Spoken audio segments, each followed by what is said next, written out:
Indians to be like thinking like him, and he's managed to train a few very important people. That Too many, some at my own center. Yes. Oh, he's a great favorite there. Yeah. That's true. Now tell me, all the difficulties that you faced in publishing this particular book, because we were in touch on phone. Right. You sitting in America fretting over all the difficulties you were having with your publisher, who was being forced to withdraw this manuscript and junk it. Who was creating all the trouble? So, what were the obstructions and what were their reasons? So the problem starts in the Bangkok Sanskrit Congress in 2015, June. I was invited to be a keynote speaker and I spoke on this book. It was a huge success among the Indians and the Southeast Asian people. They loved it and they said, this is a book we all want to read. The Thai royal princess, who's the head of that committee, the one that organizes all this, the head patron I should say, sent a message saying she really enjoyed this and would love to get lots of copies of this book. So I would say the Asian side, the people who consider it their tradition, that I've called the insiders, they loved it at that event. The Westerners who were present, they were not happy at all and started tweeting and started sending messages. Who is this guy? He is not qualified. He doesn't have the authority. And sort of taking shots at me. And then this turned into more and more personal stuff. And then one evangelist based in Princeton turned it into a personal attack that I lacked integrity and I didn't know how to write properly. I didn't know how to cite quotations properly. My previous books were flawed in this particular respect. So then they started this petition and they got 250 signatures, but important people signing. And we had a counter petition that you put up and we got 11,000. That's so right. We had 40 signatures for every one of them. I mean, they should have just understood the message that the public has spoken and keep their mouth shut. But then they turned it into media. And there was an article in Hindu, there was an article in Business Standard. None of them probably read any of the books. Against you. Against me. Without talking to you? Without talking to me. And I wrote to them saying I would like to write to respond and never heard back. Someone introduced me to Ravi, who's N. Ram's brother. And he was a very decent man. We spoke on the phone. And I gave him a lot of my evidence and he hadn't thought of it and he says that he didn't know about it. So I said, wouldn't the reader be better informed if you gave him my side of the story? So he said, why don't you write me all this and I will pass it on to Malini, who's the new editor-in-chief. And he would recommend that I should be given a chance to respond. Malini didn't want anything to do with it, me allowing me to have a response. In fact, when I pushed they completely blanked it out? Blanked it out. And nothing. So right to, I mean, no right it's critique behind your back. Yes. In absentia. Correct. They're not willing to give you space to respond. In fact, after lobbying enough times, that why am I not being given the right? And it should be fair play. I should be given a right. You should give me the space. They never even wrote to me saying we're rejecting. They wrote an op-ed. They wrote an article in their newspaper saying the editor has the discretion, has exercised her discretion to deny Rajiv Malhotra, named me, to deny Rajiv Malhotra his claim to give his point of view. That's bizarre. You could have gone to press council. But I don't know how these things work. No, really. This is unprecedented.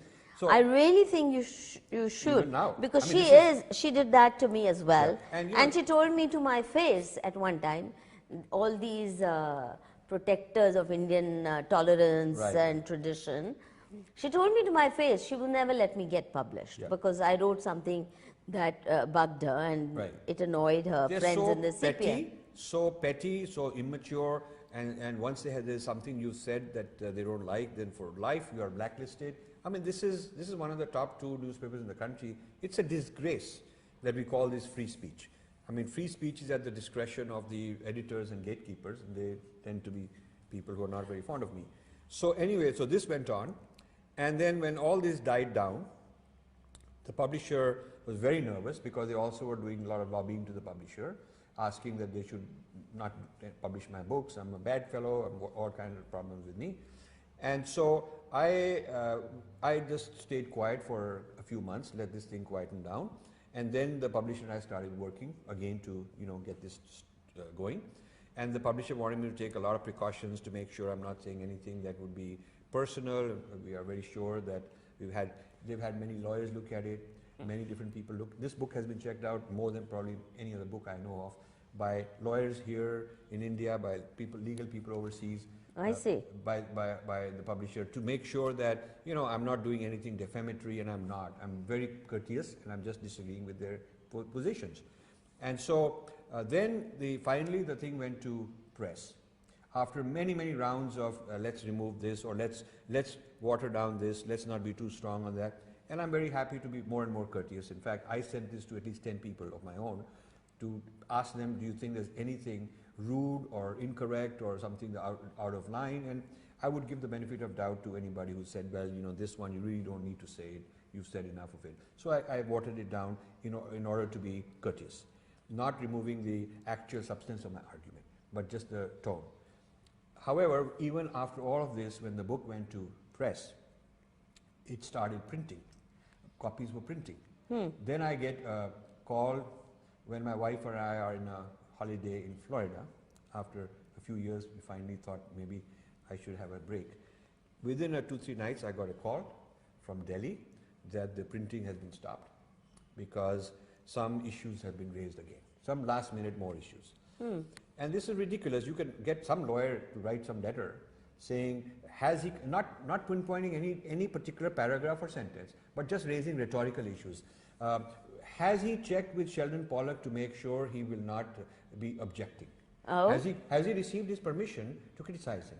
Now I said, Oh my what God. a ridiculous thing to say. No one could be criticized. Did they take your permission when they banged at you at various so fora? you could never criticize a person if the rules were that you need their permission.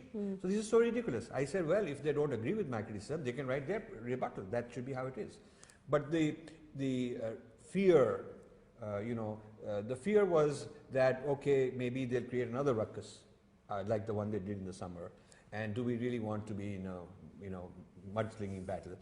And so I made some further changes, and I made some young people in Princeton, 2 of them, work 14 hours non-stop because my eyes are not that good, looking through all kind of little details and checking it here, checking there, producing lists and all that. So then it went back to press. So this is the period I was very upset about because I had set up 23 appointments for events. And you know, to do with the release of the book. To do the release and distinguish people and lots of forums and I have volunteers. They put in so much time and energy. I have in Bangalore, Chennai, Ahmedabad, Mumbai and Delhi, 5 teams, and they're doing it as a passion. And for them to raise the money, book halls, pay for the halls, get video cameras, all of that they were doing. I mean, it wasn't a fun thing for me to go and say to them that maybe the book won't happen or maybe it'll be delayed for a long time. So I was in panic mode because I felt, in case the book is cancelled for now and then has to be brought back, it will be very damaging for me. So I decided that in parallel I should look for alternatives just as a backup. If everything is back on track, nothing like it. But if it's not back on track, I should have some alternatives because I cannot destroy my life as a writer. And so luckily things were okay.